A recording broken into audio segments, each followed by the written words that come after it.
right, everyone. Thank you so much for joining today. My name is Jesse Wieland. I'm the Associate Director at the Office of National Fellowships. I have a couple colleagues with me who are off camera right now, but go ahead and if y'all would like to introduce yourselves. I think it'll echo if I turn on my mic. Hi, my name is Bonnie Garcia Glockner. I'm the Assistant Director for the Office of National Fellowships. And I guess I'll go up here. Yeah. I'm going, my name is Sam. My pronouns are he, they. I'm the program coordinator here at the Office of National Fellowships. So you've met 3/4 of the team. We're a very small group, but I think there's a lot of benefits to that. A lot of more boutique. But with that comes a lot more personalized advising. We have the opportunity to provide workshops like this. And introduce you to our office, yes, but also talk very specifically about some of the national awards, opportunities, fellowships, scholarships that we work with. And so obviously today, that theme is going to be centered around international affairs and national security. But know that our catalog of awards is so much greater than that. We have our bread and butter, the awards that we work with every fall, every spring. But students bring different opportunities to us all the time, especially, with different internship programs that they find related to these issues. And so I think through some combination of what we naturally provide and other opportunities that you might find through your department, your college on campus, or professionals or people you've networked with, feel free to bring all of that to us.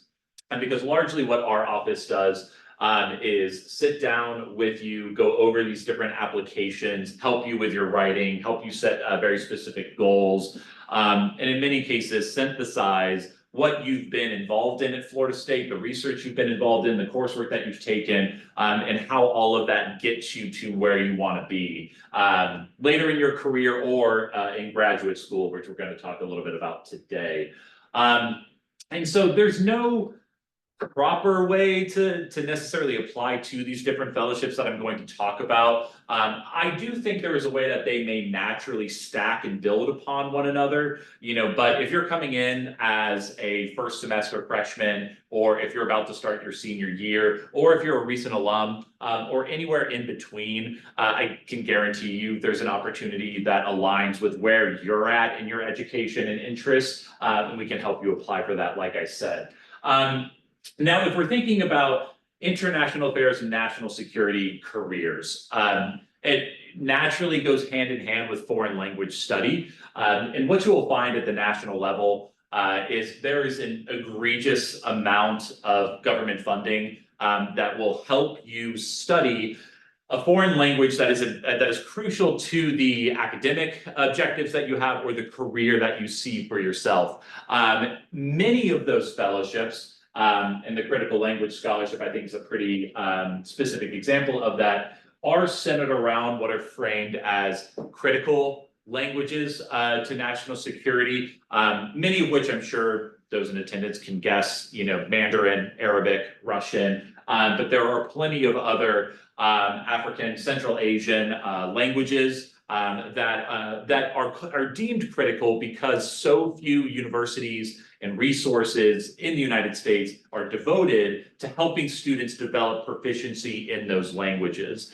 If you're from Florida or grew up in Florida, likely you had access to French and Spanish courses almost exclusively, and though there are plenty of fantastic opportunities for that, but if you're wanting to branch out beyond that, well, that's why we're here today. The Critical Language Scholarship and many of the awards that we're going to talk about. Oh yeah, you got it? Yeah. And many of the awards that we are going to talk about today are all housed under the Institute for International Education, IIE, whose main prerogative is to help students access study abroad opportunities, access these different awards. But that's also really nice in that if you find one scholarship that is housed under IIE, you instantly, by looking through their catalog, have found dozens of other relevant opportunities that could also help you. And given that these are nationally competitive, being able to maybe apply to multiple over the course of an academic year just greatly increases your chances of being nominated for one of these awards. But to kind of circle back to talking about CLS, because I will go off on a tangent if you let me, they really try to not bill themselves as, you know, kind of a cutesy study abroad experience. Like, we're not going to be, you know, sipping wine in the Alps, but if you want to find that opportunity, I would love to help you, and you should do that. However, they really try to sell themselves as this is a rigorous study abroad experience designed to help students, undergraduates, master's, doctoral level candidates, anywhere in between, make rapid gains in their foreign language proficiency relative to the goals that they set for themselves.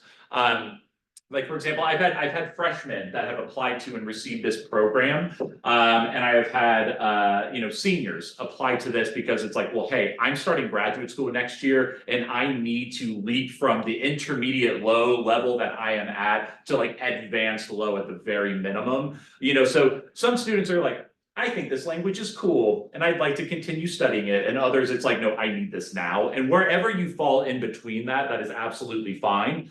CLS,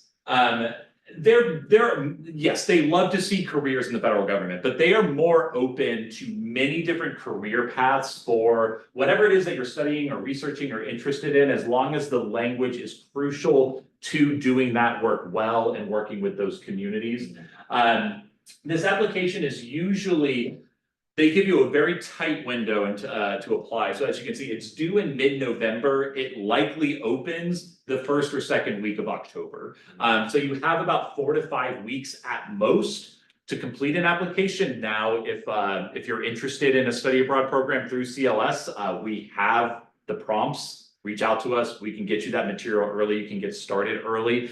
But the application is pretty straightforward.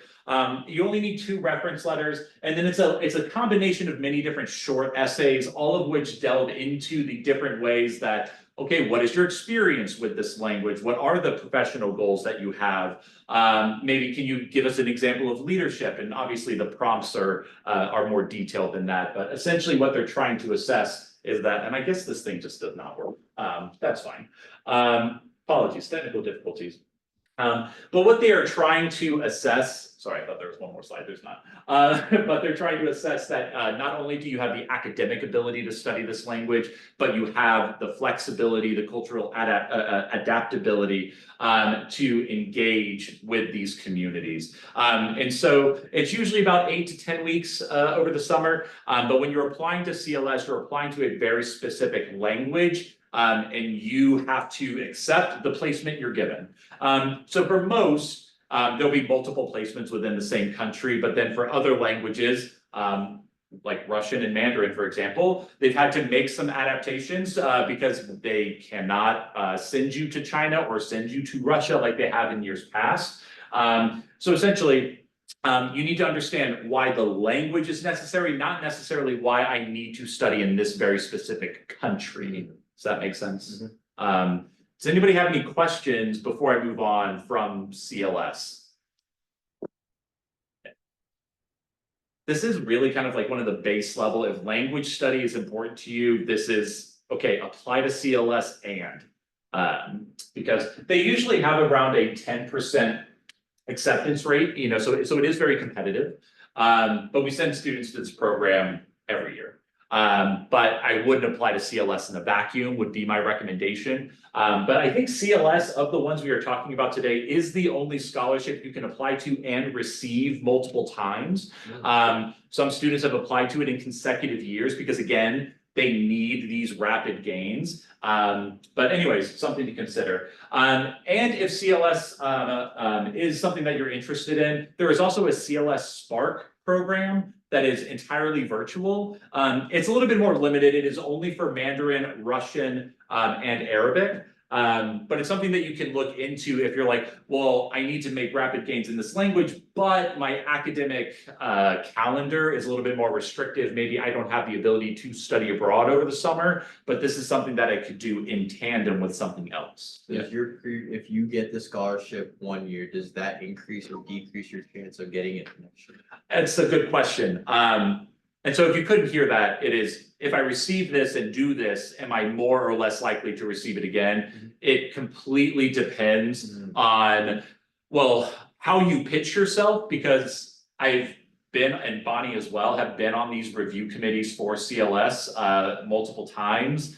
And there are people that pitch themselves well and others where it's just like, they kind of rest on the fact they've been selected once, and you can kind of tell in their approach to the application. And it's like, if you don't have concrete reasons for, well, I was able to learn and grow in these ways, but I still need more experience with X, Y, and Z, then, you know, it could be just as attractive of an applicant to have like that freshman student who's never had this experience, but again, understands why they need it.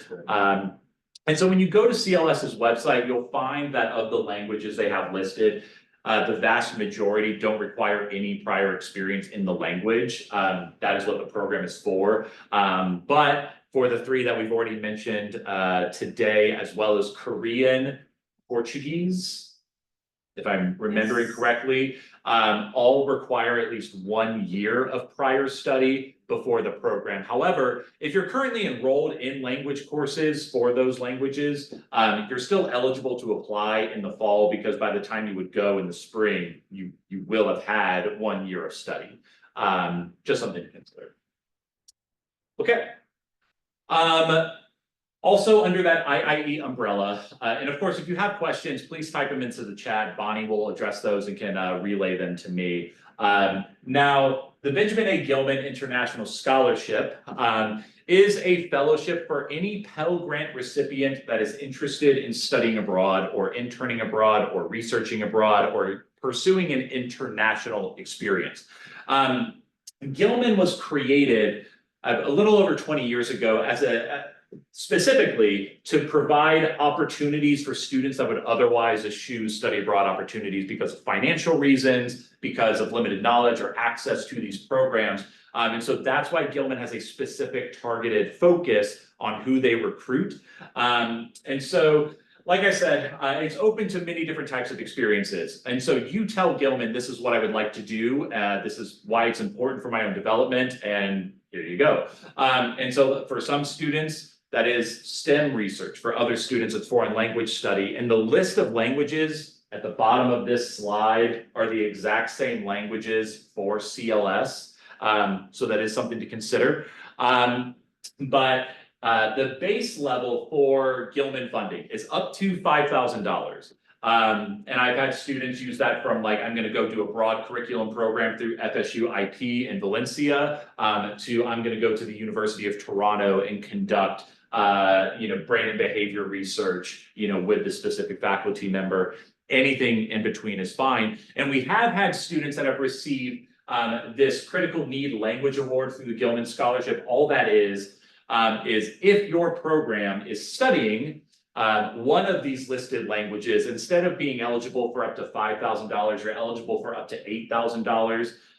If you're doing STEM research, which I don't think anyone in here is, because I didn't email STEM students, but regardless, no shade, we have other presentations later in the semester. It's up to $6,000 that you would receive. And the advice that I've been giving students the past few weeks, and well, for the next few weeks that we'll be meeting, is right now, I do not need you to start your Gilman application, which is due the first week in October. What I do need you to do is find a program, find a country, find something that you are doing or wanting to do, and bring that to us, and we can talk more about that.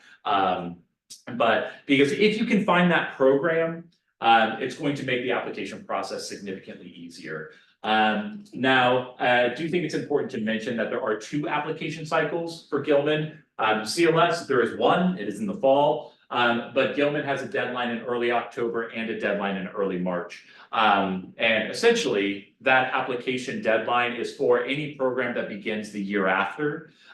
So you could apply in October for a program you're not gonna start until this coming summer and secure funding by January, or if you don't receive nomination, you can reapply in March. So you essentially have a 2-for-1 chance to be selected. But anyways, questions about Gilman? Yeah. So if I apply for October, but wanna do the type of research in the summer is before I go to graduate school, is that appropriate? Yeah, so you need to, so the question is, can I apply in the fall for summer before graduate school? The answer is yes, but you would need to defer graduation to the summer, because you need to, so CLS, you need to be an undergraduate, or you need to be an enrolled student when you apply. Yes, sir. You don't need to be a student when you do the program. For Okay. Gilman, you need to be an undergraduate, an enrolled undergraduate during the application process and during the experience. That's a good question. Okay, cool. But I've had plenty of students that have done that in the past, because the value of the experience outweighs, well, I'll just graduate in summer versus graduating in the spring.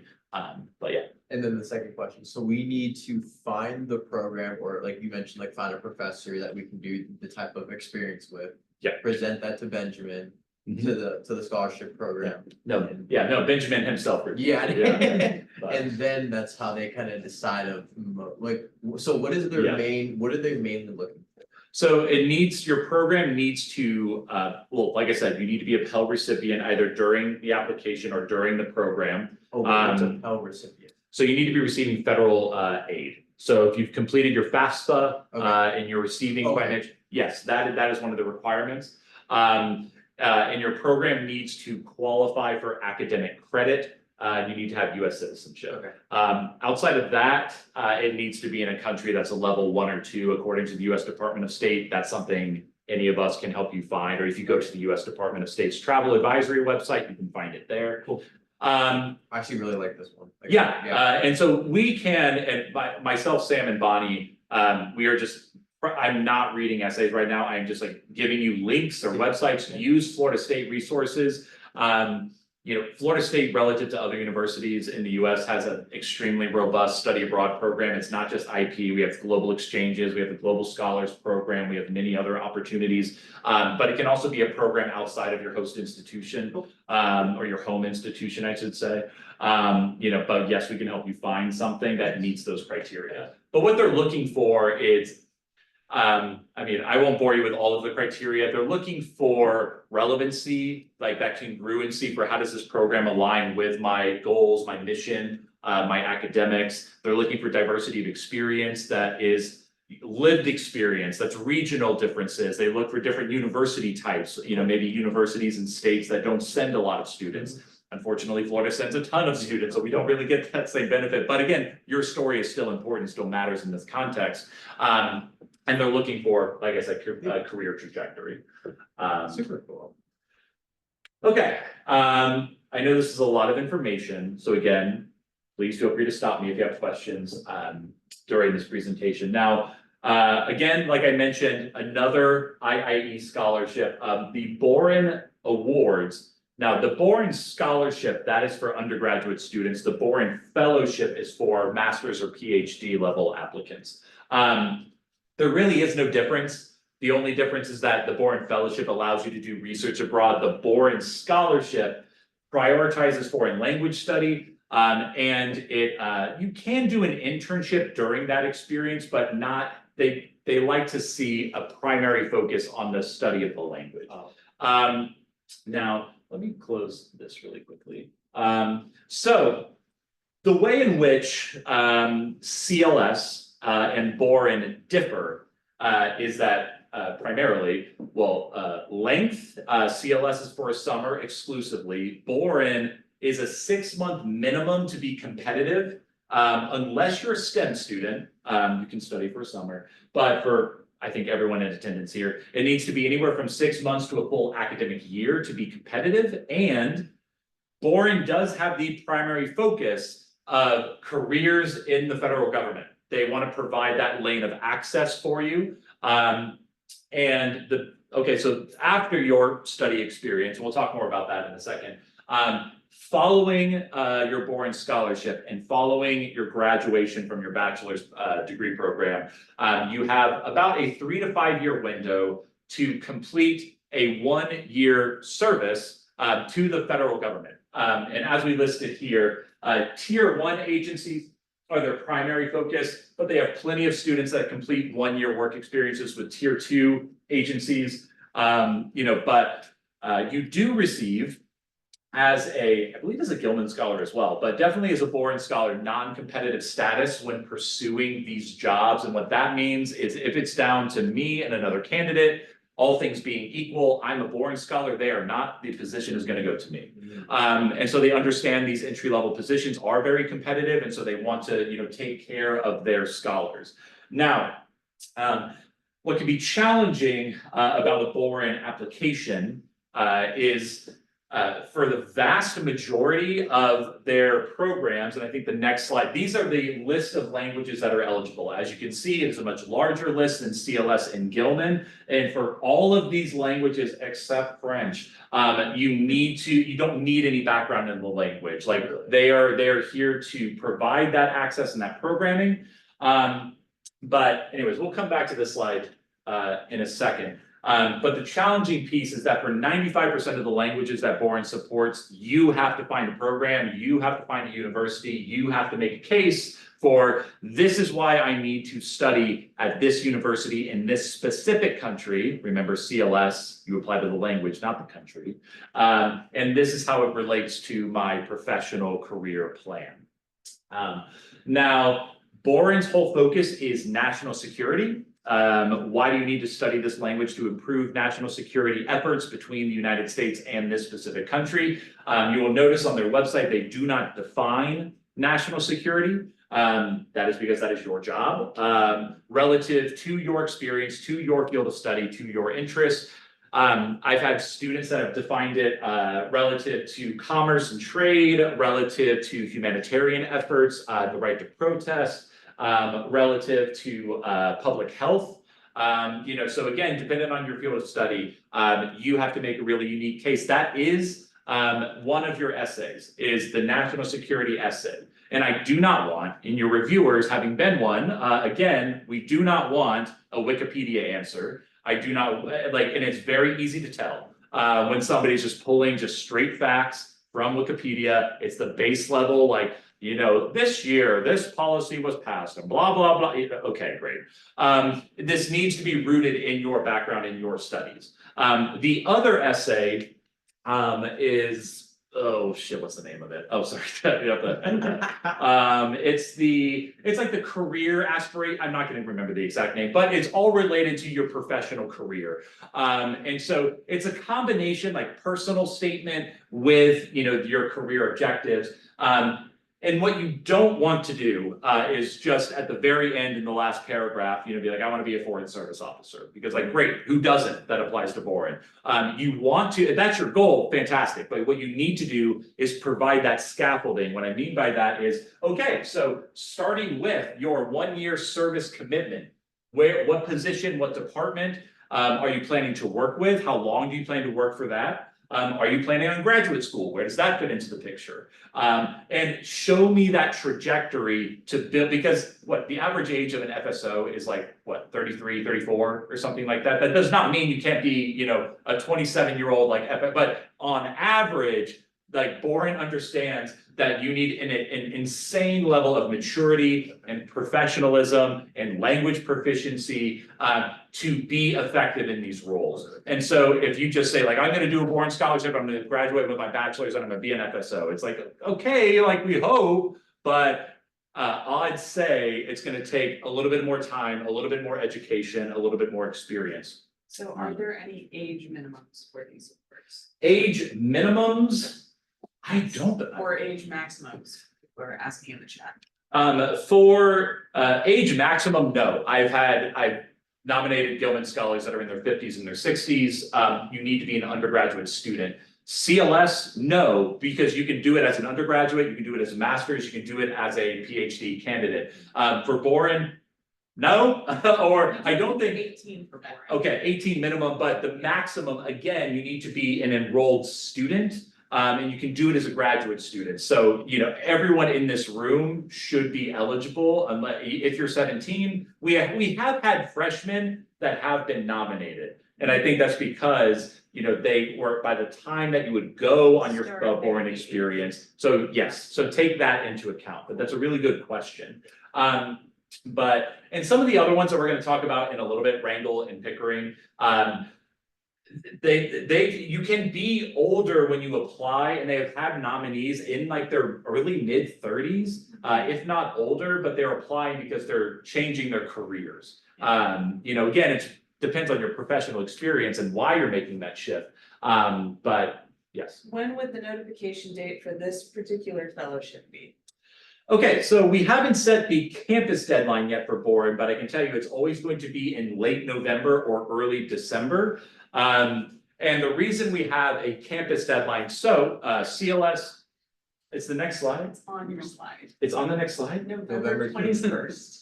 But do you think you could? Or was that what? Did I do that? Y'all, listen, this summer's been insane. All I do all day is read essays and meet with students. I don't know what I do half the time. So I did, or someone did, I guess I said it as November 21st, so look at that, what do you know? But the reason, all jokes aside, the reason we have this campus deadline is because I have a wonderful committee of faculty at Florida State who are in international affairs, public policy, urban and regional planning, other relevant fields, where they can give excellent advice based on their academic expertise or their experience in working with or partnering with these different agencies. If you meet this deadline, I will ensure that you are scheduled with an interview with one of these faculty members where they review your materials, they give you feedback, and they write an endorsement of your application that will be due at the beginning of the spring when the award is due. The challenge here is it's completely optional. I'm heavily biased and I'm going to encourage you to do it, but that's totally up to you whether you meet that deadline or not. There are other fellowships we work with where it is a hard deadline, like Fulbright. If you don't meet that, you're not applying, at least through us. That's particularly relevant to anyone who's applying to Fulbright in this presentation. But Boren is, use the resources and plan ahead. Use the resources available to you and plan ahead. But yes. So again, the application isn't open yet, but we can start planning with you. And again, very similar to Gilman, my advice for anyone pursuing a Boren is find your program. Find a university, use the Center for Global Engagement at Florida State has fantastic connections abroad.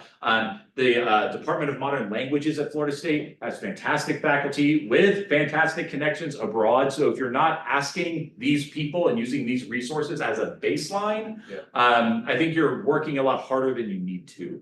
I understand certain languages, there simply are not faculty at Florida State with expertise or proficiency in this language, and that's the way that it is.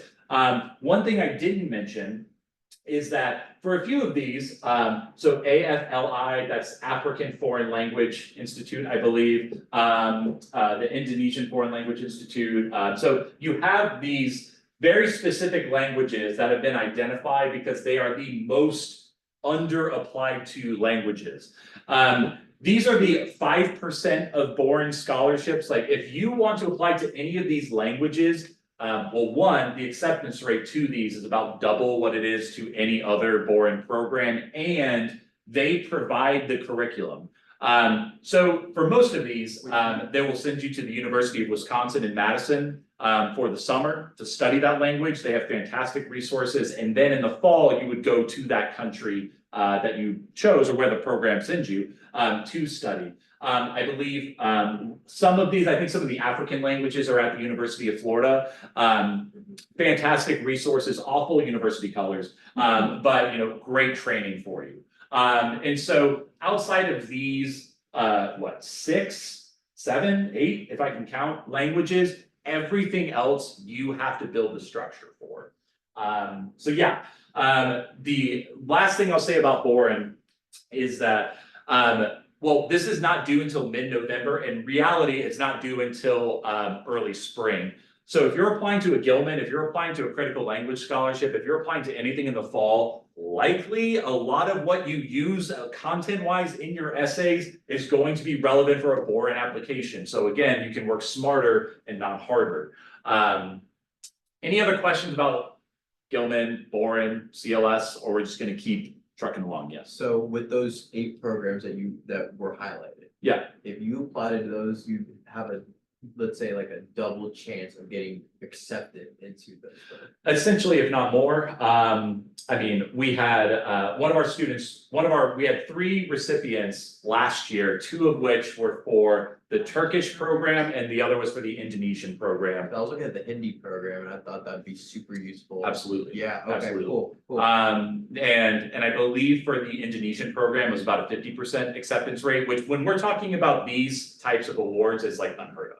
So, yes. Do they expect you to be proficient in that language come fall, like when you're going to go study in the? Read into the program, most do not expect you to come in with proficiency. The one program is the French program in West Africa through Boren, requires at least intermediate, but I want to say advanced proficiency in French. Otherwise, it is come with whatever proficiency you have in Duolingo and we can work with that. You're fine. Yes, because they understand that Right. education in the US is like kind of shit. But when it comes to language education, it's really difficult to navigate classroom idiosyncrasies and develop proficiency when you don't have native speakers on campus or when you don't have cultural experience. And that's the point of the program. That's awesome. And so. You'll end up doing, Boren fellows have to do like a pre and post test. So you Okay. do one before you leave for the country. So like the people that are at Madison actually just had to finish their pre-test after like the Yeah.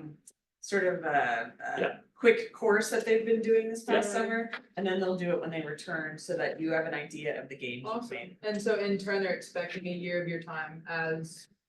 Yes. Cause it's like a $25,000 scholarship, essentially Yeah. a baseline for your scholarship. And the vast majority of people that are applying to Boren already plan on a career in like federal service, and so Yeah. they're like, I mean, I'm gonna do Yeah. this anyways, so if it meets the requirement and you're just gonna give me money, like, cool, like, Right. I'll do that. And it's very similar to CLS in that, they do not sugarcoat that it is like, I mean, I'm meeting with one of my Boren recipients from this past year. And she would be the first to tell you, it is a full-time job. Yeah. I am between classes and language study, it is 40 hours minimum a week. Right. But you don't have any other responsibilities during this time. It's like you're a student Right. during this time. Nice.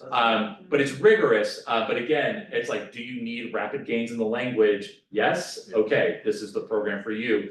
But it's also, do you want easier access to these entry-level positions in DC with the federal government? Yes, like, it's the program for you. Right. Well, and I So- think that one of the cool things with Boren too is there's so many ways to do that year afterwards. So even if you're not directly thinking like of going like the FSO route, there's so many ways to Yeah, it take seems like that. a flexible option. Yeah. It's just, I think sometimes the students like, they see the baseline of what Boren is and they're like, Yeah. oh, well, I don't wanna work for the government. It's like, well, no, there's so many ways that you can work for the Yeah. government and do Yeah. the And things you maybe wanna they do. change their mind while they're doing the program. It's entirely possible, yeah. Yeah, you know, and you need to, I'm sorry, I keep thinking of other things.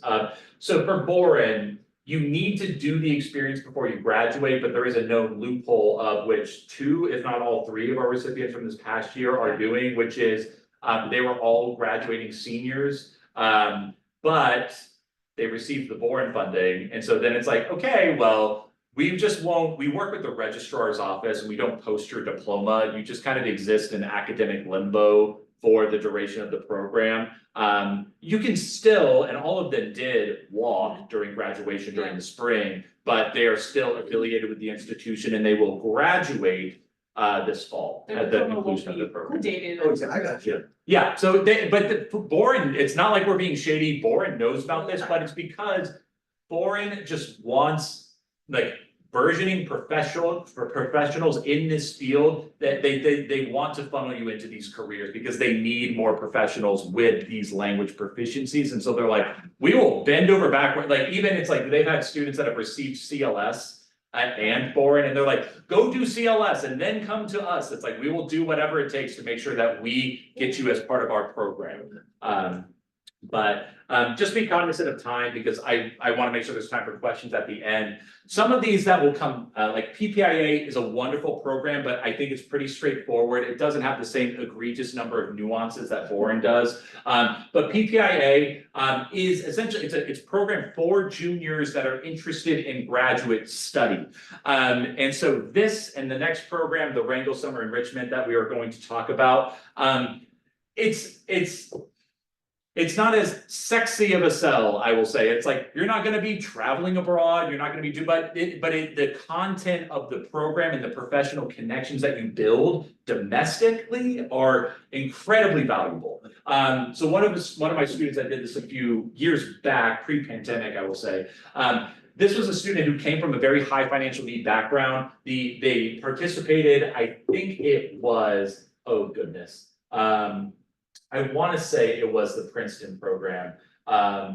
Don't quote me on that. But regardless, you go to these institutions, they all have different themes, you know, so you apply to the one that is relevant for your studies. And if you go and you do well in the coursework, which the student did on the back end of that, it is, hey, here is a scholarship package for you if you choose to attend graduate school here. Oh, nice. So it's like, if like graduate school is expensive, I wouldn't have been able to pay for it unless I worked for the institution that I worked for. And so these programs understand that and they want to make it more accessible. Now, go to the website, look through the different universities, look through the coursework, look through the programs, and if it's relevant for you, yeah, this is something to do maybe after your junior year. And these other programs, and this is why I said at the beginning of this presentation, there's no right way to do this or to apply to these, but there is a natural progression if you start early enough in our office where it's like, okay, this is what I want to prioritize or wrangle after my junior year, but maybe sophomore year, that's when I really want to do Boren or CLS or senior year. Again, it doesn't matter. But it is still a fantastic program. It's coming up, it's due in early November, but come and talk to us more about it. Now, Wrangell Summer Enrichment, this is kind of the mini version of the Wrangell Fellowship that we're going to talk about in a moment. Again, they want to provide access to professionals in this field. It takes place at Howard University in DC. They have plenty of guest speakers and lecturers, plenty of site visits at all of these different locations. So it's like, if you're thinking graduate school in DC, or if you're thinking careers in the federal government, this is, yes, it's a domestic program, but it's a fantastic opportunity that also looks really good if you want to go on and apply to the Wrangell Fellowship later on. These are the courses that you would be taking: history of U.S. foreign relations, political economy. But the requirements, it's very similar to the Wrangell and Pickering Fellowship. It's a 3.2 minimum GPA, but you do need to be an undergraduate during this summer program when you apply. So we get a lot of sophomores and juniors, some freshmen that apply. But if you're already entering your senior year, maybe we start pivoting to looking at the graduate programs. Any questions about these two before we move on? Will there be more information on the website about the prompt that we'll have to write? Oh, absolutely. And so, like I said, all of these different universities will have different thematic elements. I do believe there's one, like, for example, specific to law, that would be more interesting. Yeah. You know, but I mean, they partner with prestigious institutions, Oh, of course. you know, and so it's like, so if you go and complete your coursework at any of these programs, it's like, as a PPIA alum, there's like a scholarship package for you on the back end if you choose any of these I think that's institutions you huge. I attend. think that's the biggest thing. And so, yeah, yes. If I am a first year student but have enough credits to be considered a sophomore, would that be okay? Ooh, that is a really good question. I believe, I would need to go and double check the website, but I believe it's relative to your graduation date. So if you're still planning on taking a okay, it's my first year here, but I'm a sophomore, but I'm still taking 4 years, then no. You would need to wait until your third year to apply for PPIA. But if you're graduating in 3 or you're doing the more in 4, you know, again, there's just so much variance. I would talk to your advisor and then get back to us, and then we can double check with the website, but that's a really good question. Okay. The graduate fellowships, so Wrangell, Pickering, and in a moment, we'll talk about Payne, so Boren has a 1-year requirement, all of these have a 5-year requirement. Of working for the federal government on the back end of your experience. So again, they try to be upfront with that because they will pay for the duration of your master's program, but they do not want any gotcha moment where, you know, so I guess what I'm saying is to really be competitive for these awards, you need to show either through my undergraduate experience, through my gap year, or through any combination of experiences, domestic or abroad, I am committed to a career in federal service. And that shows up through your academic performance, that shows up through your research, through your recommendation letters, through your foreign language proficiency, through so many different ways. And we have had, I mean, as recently as last year, we had a rising senior that received the Pickering Scholarship. And so you can go in and read more about that. I included the link in the email that I sent to everyone.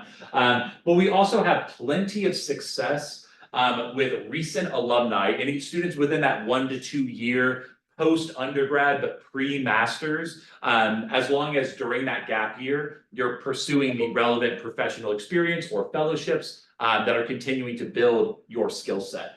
And so both of these, and the reason both of these programs are on the same slide, the application is exactly the same. So if you apply to one, you should apply to the other.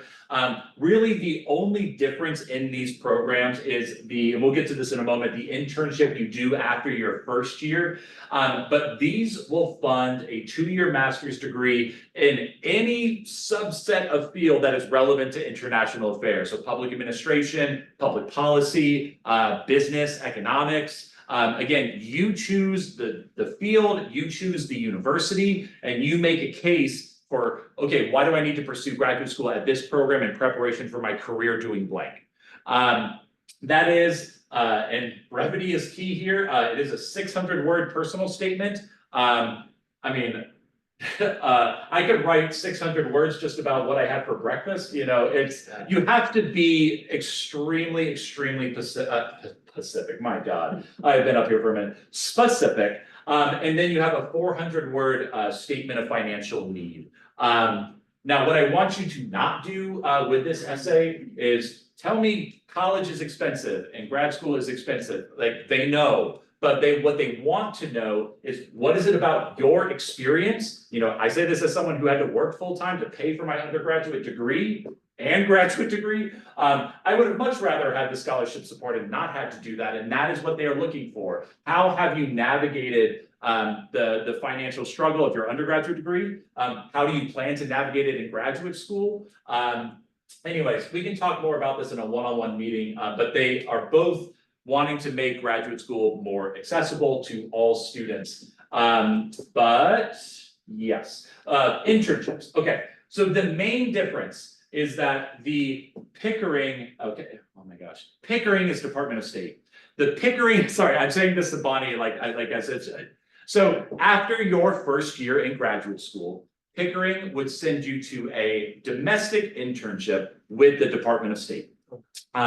Both Payne and Wrangell are going to send you to internships on Capitol Hill. So different, but you know, developing as a professional. After your second year, they are all sending you abroad to a consulate or US embassy.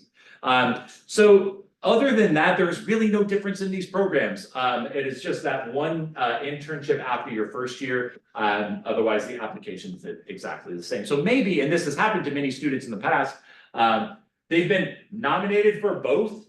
You choose one because it's the same experience.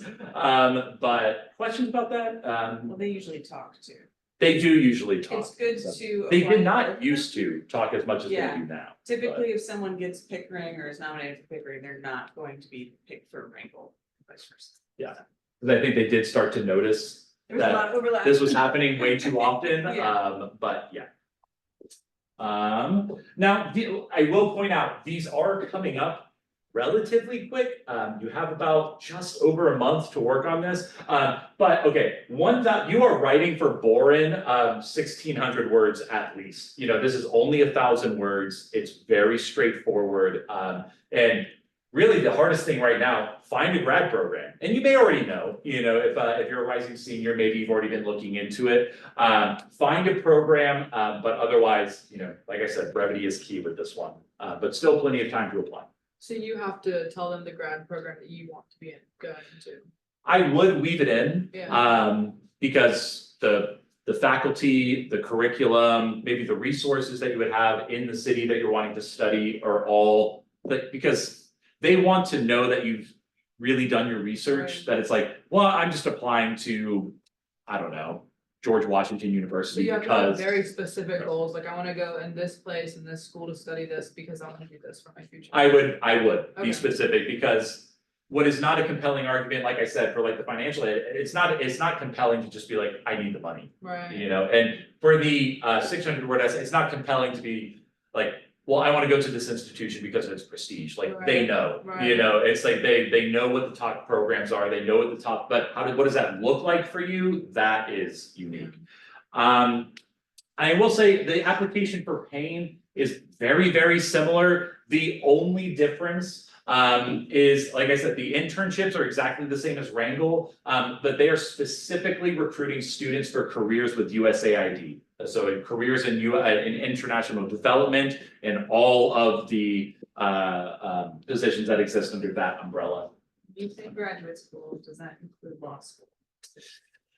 It needs to be a master's degree. Now that master's degree might be extremely relevant for what you want to do with your law degree, but it's not going to fund law school. Maybe you can find I don't know the answer when it's those joint JD-MA or JD-BA programs.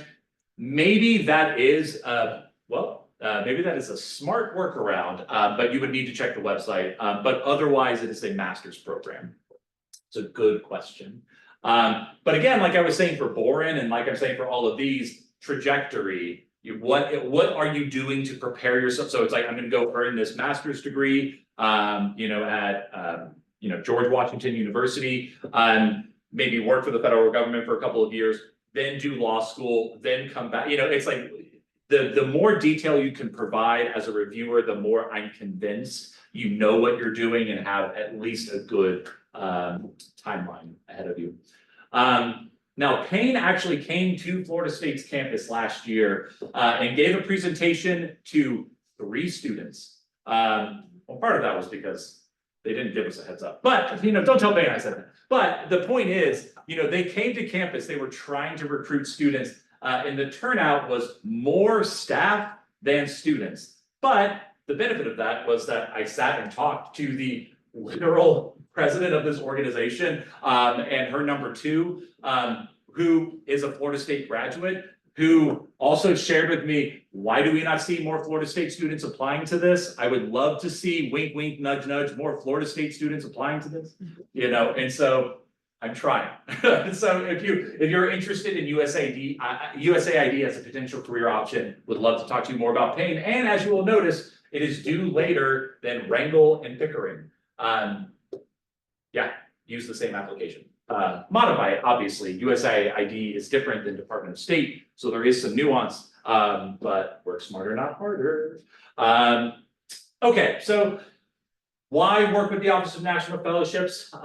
Obviously I'm biased, but gaining clarity about your personal values, your academic goals, and your career aspirations. This writing style for many students is either entirely novel or they haven't done it since I applied to college as an 18-year-old. And God, I would never want to read what I wrote as a 17 or 18-year-old. And I have ensured that I've never gone back to read it. And so, but again, jokes aside, is like the writing process is extremely challenging and different. You have to be very concise and intentional with your sentences to show and not tell me what you're wanting to do. And so getting 1, 2, 3 sets of eyes on your essays is really helpful. Learning how to better communicate via writing, I think, helps make you a better verbal communicator, where some of these organizations, Pickering, Wrangle, and Payne, that have interview processes on the back end, we also have plenty of sample questions from years past and other ways to help prepare you in that way. But also unpacking graduate school and all of those nuances, there is the comfort and safety of being an undergraduate student, and then the incredibly scary and intimidating world that comes after. So my advice, stay in school forever, but we understand it has to come to an end at some point. And so just understanding, like, my goal for my students is not get a Fulbright. It's obviously I want you to, and many of them have, but it's to give yourself options. And so you give yourself options by, during the fall semester, maybe applying to a couple fellowships, maybe understanding that, okay, at the end of the fall, early spring, I'm gonna be applying to graduate school. Maybe there's a post-bac opportunity or an internship opportunity, that I might apply for as well. So I have my plan A, B, C, D, E, F, and that means by graduation, I will not get everything, but I will have something to choose from, and I'm not just pigeonholed to bartending, which is what I did, which no shade, but I did not go to school for 4.5 years to get an education degree just to be a bartender. And so it was lucrative, but trust me when I say I would have rather have been teaching. Stories aside, building your network both on and off campus. These recommendation letters are not easy to acquire. It takes a lot of intentional time and effort to build these professional relationships. And these fellowships are fantastic ways to start that conversation, but also during these experiences to build the connections that you need down the line that to really help you find the best opportunities for you. I mean, as everyone knows, it's like, it's not about, it's all about who you know. It's all about, and honestly, in some cases, yeah, it is. It is about who you know. And so one of the very added benefits of these opportunities, and like I've already kind of mentioned, these fellowships all connect. If you can apply to a CLS, you can apply to a Gilman, you can apply to a Boren, you can apply to X, Y, and Z. They're all asking you different iterations of the same questions. But you have to structure it differently, a couple of pages, certain character limits or certain word limits. Follow us on social media.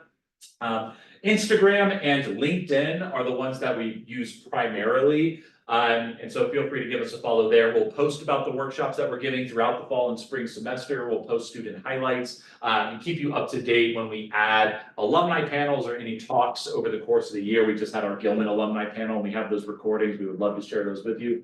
And feel free to reach out to us if you would like to schedule an appointment or a one-on-one meeting to talk more about these fellowships. As you saw, some of these are due in 4 to 5 weeks.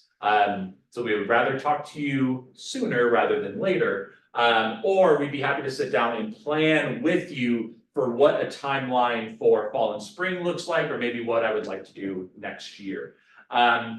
So I know we're running low on time, but if you have questions, feel free to type them into the chat, unmute yourself.